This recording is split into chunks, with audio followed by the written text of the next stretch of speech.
Welcome to the House of Muscle Tuning Show in association with CarCraft Magazine. In this multi-part mini-series, we'll be updating my 1972 Chevrolet Monte Carlo with the goal of creating a fantastic old-school freeway flyer. To do this, we'll be utilizing some parts from names like GM Performance, Holley, Gearstar Performance Transmissions, MagnaFlow, and more. So come along for the ride as we transform my old Monte into the ultimate old-school daily driver.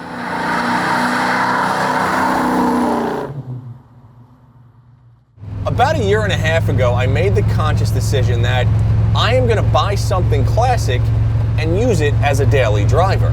I didn't know what I was going to buy. I didn't know when I was going to find it. I just knew that, okay, well, here's my budget.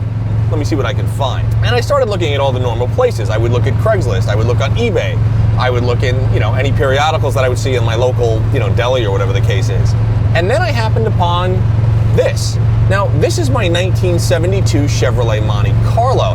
And I actually found it in the back of a radiator in an air conditioning shop. The previous owner had it since 1979, so for 37 years, right? And when I asked him if the car ran and if it was in good shape, he said, well, yeah. I said, okay. I said, well, when was the last time it was driven? And he said, oh, probably about 10 years ago.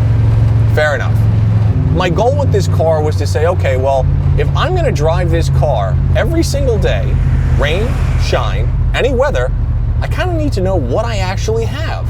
So I set aside time and I said, I'm going to give myself 6 months, 8 months, and I'm going to drive this thing every day, and I'm going to see what I think it needs, what it does properly, what it doesn't, and then kind of make an assessment as to what I need it to do, what I want it to do based on my habits. So one of the cool parts about being in this business is we have access to a lot of guys that obviously know motors inside and out, know how to set things up. And I have some amazing friends that I can call, and then more clearly that I trust. So, one, Ben McCloy, Jack Dick Customs.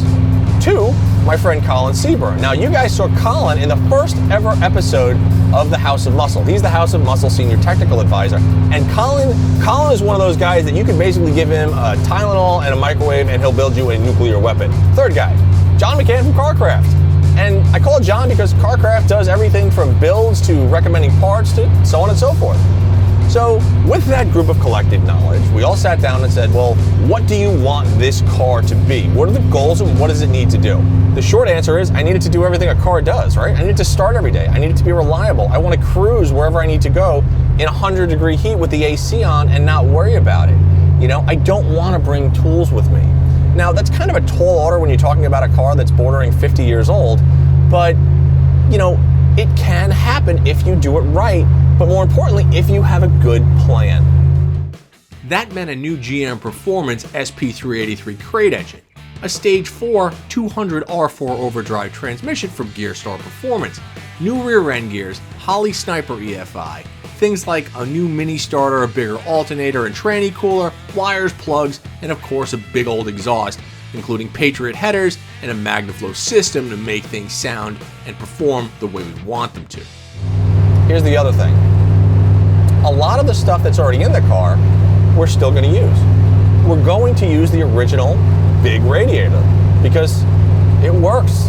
Knock on wood, well, fake wood, this car has never once overheated. Does it have the biggest fan shroud on the planet? It does. And I can't change it because I think it's amazing. It's like a half of a 55-gallon drum. We are going to retain the original clutch fan. It simply works. There's no need to change it if you don't have to. I think that so many people they feel like, oh, I'm doing this build and I have to change everything. And that's not the case. You only have to change what needs to be changed. And a lot of people kind of lose sight of that. Look at the whole build as you don't need to use every part that we're using. Look at it as more of like a blueprint of what works and what doesn't. And I'm really excited about this because as somebody that loves their old car and that does drive it every day, I need it to do what I need it to do.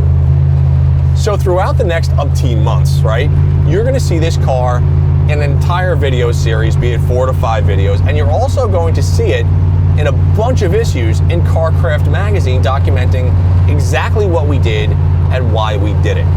If you have questions, let us know. If you see something in the build that you like, that you don't like, or that you don't agree with, let us know, but don't just say like, I don't agree with that, and that's wrong.